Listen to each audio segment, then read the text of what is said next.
आज बात ऐतिहासिक जीत की। पटना हाईकोर्ट में बड़ी जीत, शिक्षा सुधार रोजगार ने एक बार फिर दर्ज की। हम आपको बता दें कि स्टेट परीक्षा 2019 रद्द के बाद रिजल्ट को लेकर कई केस पटना हाईकोर्ट में किए गए और आज केस का फैसला आया है। बड़ी जीत शिक्षा सुधार रोजगार की एक बार फिर से हुई और अभ्यर्थियों को बड़ी खुशखबरी मिली। परीक्षा रद्द रहेगी और पुनः परीक्षा जो 9 सितंबर से होने वाली है वो होकर रहेगी। इस संबंध में हमने वरिष्ठ वकील दीनू कुमार और रितिका रानी से बातचीत की। आज हम आपको बातचीत का अंश सुनवाते हैं, उन्हीं की जुबानी सुने आज पटना हाईकोर्ट में क्या क्या हुआ। इस जीत की कड़ी में बड़ा योगदान रहा रितिका रानी और वरिष्ठ वकील दीनू कुमार का। आज हम आपको दोनों से रूबरू कराएंगे। पहले सुनिए दीनू कुमार जी ने क्या कहा।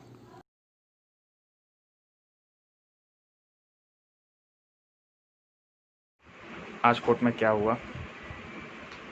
सेकेंडरी एवं senior secondary teachers eligibility test 28/1/2020 को बिहार में करीब 400 सेंटर एग्जामिनेशन हुआ। एग्जामिनेशन में बहुत बड़े स्तर पर धांधली हुई थी। क्वेश्चन लीक हुआ था जो वायरल हुआ था व्हाट्सएप पर और फेसबुक पर। इन बातों की जानकारी नीरज कुमार और अन्य ने बिहार सरकार के प्रधान सचिव एजुकेशन डिपार्टमेंट और आनंद किशोर बिहार एजुकेशन बोर्ड के चेयरमैन को दिया कि एग्जामिनेशन कैंसिल कर दिया जाए, पर उन्होंने एग्जामिनेशन नहीं कैंसिल किया।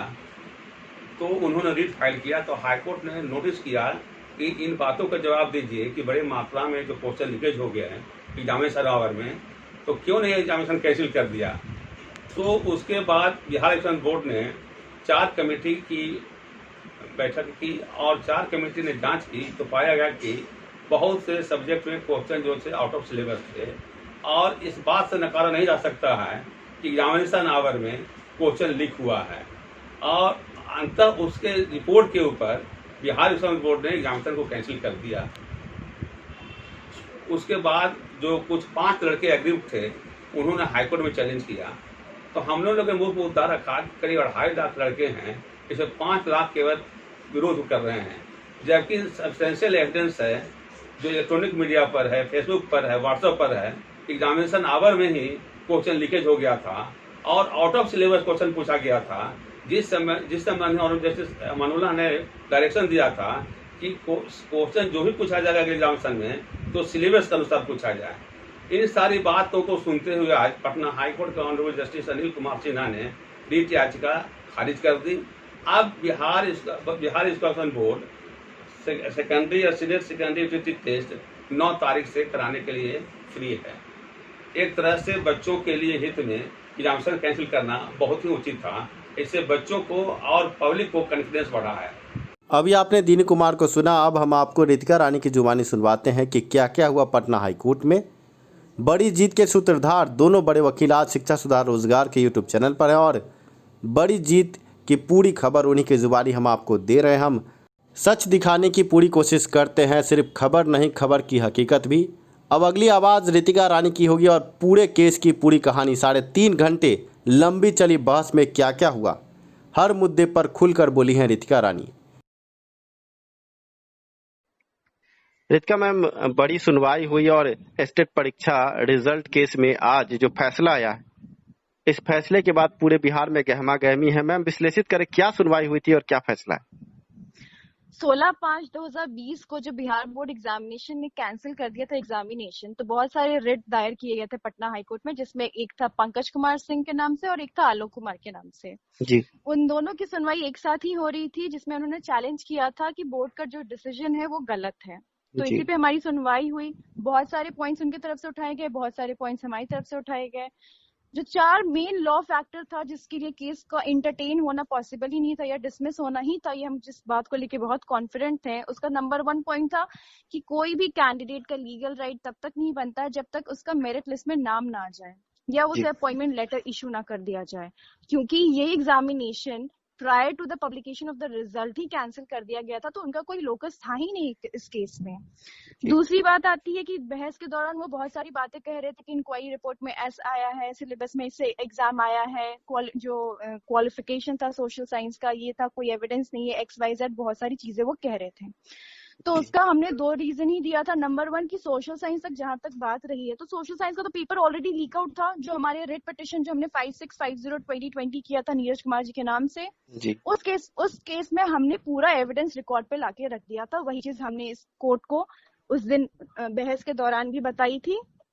फिर तीसरी बात ये होती है कि जब आप एग्रीव्ड हैं इंक्वायरी रिपोर्ट से बोर्ड के, तो किसी ने भी रिट पिटिशनर ने उसको चैलेंज ही नहीं किया था। तो without challenging the inquiry report आप उसके बारे में जितने भी आर्ग्यूमेंट्स कर लीजिए, वो ऑन रिकॉर्ड उसकी कोई वैल्यू होती नहीं है। जी। तो ये बहुत सारे ऐसे इंपॉर्टेंट इश्यूज थे, इस कारण से कोर्ट ने हमारे फेवर में आज और कोई भी धांधली, आई थिंक ये बहुत बड़ा लेसन है, कोई भी एग्जामिनेशन फ्री फेयर होना चाहिए। लोगों को ये मैसेज जाना बहुत जरूरी था। ऐसे में की थी और हमने 3.5-4 घंटे की बहस के बारे में सुना। मैम उस पर थोड़ा विश्लेषित करेंगे, क्योंकि आपके तरफ से बहुत सारे वक्तव्य दिए गए हैं। जी, हमारी तरफ से हमारी जी, और उन्होंने भी कोर्ट में यही बात रखी थी कि जहाँ तक सोशल साइंस की बात है तो क्वेश्चन पेपर ऑलरेडी आउट था। Not only social science, I think common question paper her set में था 50 मार्क्स का, वो भी ऑलरेडी आउट था और वो हमने रिकॉर्ड में लाके दिखा दिया था कोर्ट को। फिर दूसरी बात ये थी कि उन्होंने चैलेंज ही नहीं किया था इंक्वायरी रिपोर्ट को, जिस बारे में वो आर्ग्यूमेंट्स कर रहे थे, तो वो भी बहुत बड़ा मुद्दा था। तीसरा था कि जब ऑनरेबल सुप्रीम कोर्ट ने ऑलरेडी कह दिया है कि किसी भी एग्जामिनेशन का सैंक्टिटी और कॉन्फिडेंस होना पब्लिक में बहुत जरूरी है। जब एक बार क्वेश्चन पेपर आउट हो चुका है या 4-5 जगह धांधली हो उस चीज को कन्फेस कर दिया है, तो बाकी एग्जामिनेशन सेंटर्स में हुआ है नहीं हुआ है, किस लेवल पे हुआ है, वो एक कॉन्फिडेंस जो होता है एग्जामिनेशन को, वो उसी टाइम पे लॉस्ट हो जाता है जब एक जगह भी धांधली या फिर एग्जामिनेशन पेपर लीक आउट हो जाता है। क्योंकि आजकल मोबाइल का जमाना है, ये 1 मिनट लगता है पूरे वायरल करने में क्वेश्चन पेपर्स को, जो कि ऑलरेडी हो चुका था। तो इन सारे वक्तव्य को देखते हुए कोर्ट ने सही निर्णय लिया आज। आखिरी सवाल हम पूछेंगे आपसे मैम कि आज जो सुनवाई, जो जजमेंट आया था, इसमें क्या आप लोग ऑनलाइन अपीयर हुए थे और जज साहब ने खुद जजमेंट पढ़ा था? नहीं, जजमेंट नहीं, उन्होंने सिर्फ ये बोला था कि उनका केस डिसमिस कर दिया गया है। अब ऑर्डर अपलोड होगा, प्रोनाउंस होगा, तब हम ऑर्डर जजमेंट पढ़ेंगे जब एक बार अपलोड हो जाएगा। तो ये वीडियो कॉन्फ्रेंसिंग से हुआ था कि? जी, ये वीडियो कॉन्फ्रेंसिंग से ही हुआ था। सीरियल नंबर 1 पे था हमारा मैटर। एक सवाल और बनता है मैम कि पिछले दिनों बड़े बड़े वकील पटना हाई कोर्ट में इस मुद्दे पर बड़े बहस को कर रहे थे, उनके तरफ से जो वक्तव्य दिया गया उस पर रोशनी डाल सकेंगी? जी, उनका, जैसे मैंने कहा पहले भी, उनका यही कहना था कि वो इंक्वायरी रिपोर्ट पे बहुत आर्ग्यू कर रहे थे कि सोशल साइंस का with in the syllabus question पूछा गया है, जो बोर्ड ने कहा है कि हम क्वेश्चन पेपर्स को सेग्रेट नहीं कर पाए सब्जेक्ट वाइज, उस पे वो बहुत आर्ग्यूमेंट कर रहे थे। But the point is here कि जब आपने उस ऑर्डर को चैलेंज ही नहीं किया हाई कोर्ट में, जी, उनके रिट पिटिशन का अगर आप प्रेयर पढ़िएगा तो इंक्वायरी रिपोर्ट को किसी ने भी चैलेंज नहीं किया। तो without challenging the writ petition के जो इस बात पे आप बहस कर रहे हैं उसको बिना चैलेंज किए, तो उसकी कोई वैल्यू नहीं होती है। सेकेंडली, जब आपका कोई लोकस ही नहीं है, जब आपका एग्जामिनेशन मतलब रिजल्ट में नाम ही नहीं आया है, जब तक आप एक सक्सेसफुल कैंडिडेट डिक्लेयर नहीं है, उसके बाद आप ये बात को कैसे रख सकते हैं कि आपका नाम मेरे लिस्ट में आना ही चाहिए था या नहीं आना चाहिए था? विदाउट पब्लिकेशन ऑफ रिजल्ट किसी का कोई लोकस नहीं होता है। जी, अब आगे इस संबंध में क्या आपको लगता है? परीक्षा जो होगी, परीक्षा होगी 9 से 21 के बीच में, सभी को एग्जामिनेशन देना ही होगा। आई थिंक बच्चे बहुत निराश थे, क्या पता नहीं, उनको लग रहा था कि अब एग्जामिनेशन कब होगा नहीं होगा। तो उसी समझ से मेरे जब बोर्ड ने निर्णय ले लिया है और डिवीजन बेंच में ऑलरेडी अपना स्टैंड रखा था कि वो जल्द से जल्द एग्जामिनेशन को रिकंडक्ट करेंगे, तो उसका कंप्लायंस हो रहा है। मैम बड़ी सुनवाई हुई और आपके तरफ से कई तरह के दलील तैयार किए गए होंगे, उन दलीलों पर थोड़ा रोशनी डालेंगे? जैसे कि मैंने पहले भी कहा था कि सबसे पहले हमने उनके लोकस पे क्वेश्चन रेज किया था अपने रिट पिटिशन, अपने इंटरवेनियर पिटिशन में, क्योंकि सुप्रीम कोर्ट ने ऑलरेडी इस इश्यू पे डिसाइड कर दिया था in the case of union of India versus Tarun Kumar Singh, जिसका साइटेशन भी हमने कोर्ट को दिया था 2003-11 SSC 768, जो कि बहुत ही आइडेंटिकल मैटर था, जहां भी मैल प्रैक्टिस की वजह से एग्जामिनेशन कैंसिल कर दिया गया था। सुप्रीम कोर्ट ने ऑलरेडी उस पर डिसाइड कर चुका है इस इश्यू को, किसी भी कैंडिडेट का कोई भी लीगली इन्फोर्सेबल राइट तब तक नहीं होता है जब तक वो सिलेक्शन लिस्ट में या मेरिट लिस्ट में उसका नाम ना आ जाए और या उसको अपॉइंटमेंट लेटर ना इशू किया जाए। और रिट कोर्ट जो होता है, जो कि पटना हाई कोर्ट आर्टिकल 226 है, उसमें हम रिट तब दायर करते हैं जब हमारा कोई फंडामेंटल राइट इन्फ्रिंज होता है। It's not a fact finding court. यही बात ऑनरेबल सुप्रीम कोर्ट ने भी कहा था कि जो cancellation of the selection process होता है उसको हम, it is not a subject matter of judicial scrutiny before a writ court. तो यही बात हमने कोर्ट में भी रखी थी। जी मैम, इन दलीलों के बाद आपने तो बहुत मेहनत की होगी मैम, क्या लगता है कि ये सिर्फ ये जो एसएससी का दलील था यही काफी था, इसके अलावा और भी दलील थे कुछ? देखिए, सभी ने बहुत मेहनत की थी और हमने अपने पक्ष पूरे अच्छे से रखा था जितना भी पॉसिबल था हमारे लिए। वो लोकस का ग्राउंड हो या फिर कैंडिडेट्स का कोई टेनेबल राइट है या नहीं है, प्लस जब पेपर ऑलरेडी लीक्ड है, जब वो ऑन रिकॉर्ड क्वेश्चन आ चुका है या पेपर डॉक्यूमेंट्स है कि आपके क्वेश्चन पेपर कैसे लीक थे during the process of the examination, तो ये बहुत क्लियर कट केस था कि बच्चों के पास अगर फोन कॉल्स एक्चुअली अलाउड नहीं थे मोबाइल फोन, तो फिर क्वेश्चन पेपर कैसे आउट हुआ।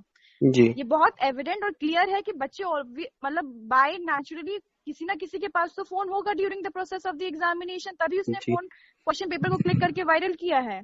जी जी।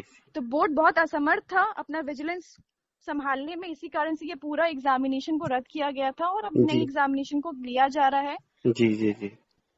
मैम, ये ऐतिहासिक जीत हुई है और पटना हाईकोर्ट का ऑर्डर कब तक वेबसाइट पर आएगा?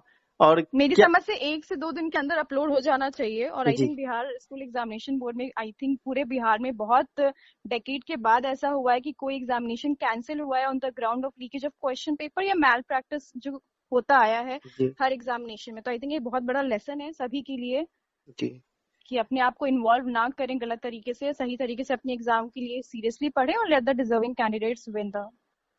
मैम, ये पूछ सकते हैं आपसे कि जो विपक्ष के वकील हैं, क्योंकि बड़े वकीलों के नाम आ रहे थे और 3-4 वकील, कितने केस थे लिस्ट पे और कितने वकील थे? आई थिंक 2 मैटर एक साथ टैग हुआ था, एक पंकज कुमार के नाम से और एक आलोक कुमार के नाम से। तो पंकज कुमार केस में आई थिंक नहीं, वाई गिरी सर आलोक के केस से अपीयर कर रहे थे और सत्यव्रत सर इसके पंकज कुमार की तरफ से अपीयर कर रहे थे। तो इन दोनों ने बहुत अच्छी बहस की थी, बट क्योंकि हमारा लीगल मैटर ज्यादा आई थिंक इम्पोर्टेंट था या करेक्ट था, इस कारण से कोर्ट ने हमारे निर्णय हमारे फेवर में दिया है। धन्यवाद मैम, आपने बड़ी जानकारी दी और आशा करते हैं कि परीक्षा अब कदाचार मुक्त होगी और ऑनलाइन परीक्षा अच्छे से संपन्न होगी। धन्यवाद जी, थैंक यू।